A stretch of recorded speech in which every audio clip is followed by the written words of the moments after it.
He helped Mr. Leeds to release his reserve parachute but got tangled up in the student's main canopy as it was jettisoned. ADVERTISINGinRead invented by TeadsADVERTISINGinRead invented by TeadsMr Marsh cut himself free but may have lost consciousness when his own parachute began spiraling down.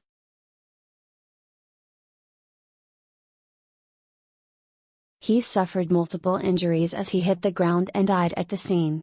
His son Craig, 19, was there when the tragedy happened. Preston Coroner's Court was told the tragedy happened at the Black Knight's Parachute Centre near Lancaster during a training day for tandem skydiving last April.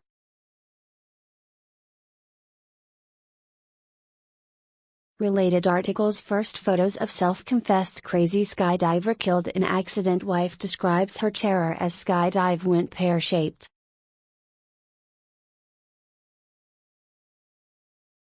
Car dealer Mr Marsh, from Knutsford, Cheshire, held British Parachute Associate qualifications and had performed 1,150 jumps worldwide.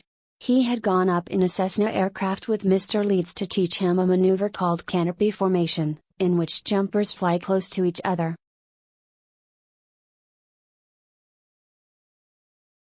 One jumper then docks on the other's parachute in a move known as a stack. The pair jumped out at 8,000 feet but, as Mr. Leeds tried to release his parachute, a toggle broke and Mr. Marsh went to help him.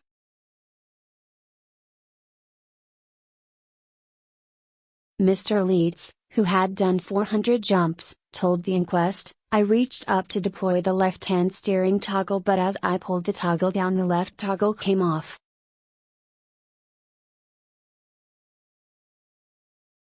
I didn't immediately execute my emergency procedures because I was worried that Carl was very close or behind me.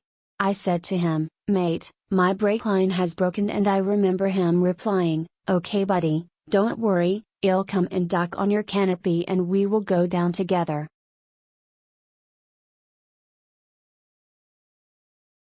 We achieved the dock and went through the cloud. As we came through the cloud, Carl started to steer us back towards the main landing area. Carl said, as an instruction, 'Come on buddy, you need to cut away.' I released my canopy and fell away from him.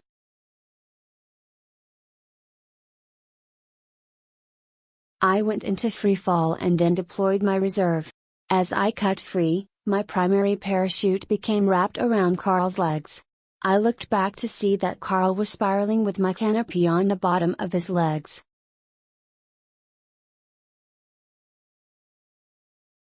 Craig Marsh told the inquest, "He was the best dad I could have had, he did everything for me. He was always looking out for others and always put other people before himself."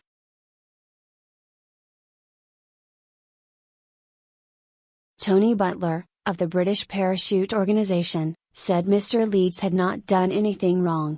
But he said, "I wouldn't have expected someone to dock onto someone else's parachute when there was something wrong with that person's parachute, as you don't know how it is going to react."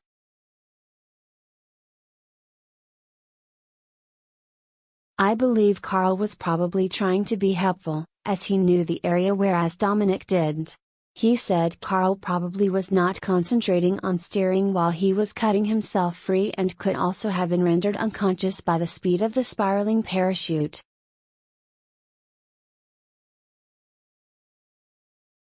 Recording a verdict of misadventure, Coroner James Newman said, "This is a hazardous sport and Carl deliberately put himself in harm's way to help his student.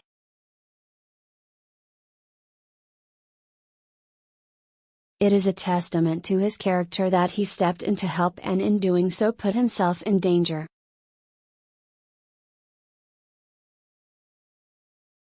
Related articles. Hundreds of cancer fundraiser. Stephen Sutton's friends break skydive world record. Pensioner, 83, who's done over 1,000 skydives goes down a storm on GMB. Wife who plunged 4,000 feet denies tampering with her own parachute.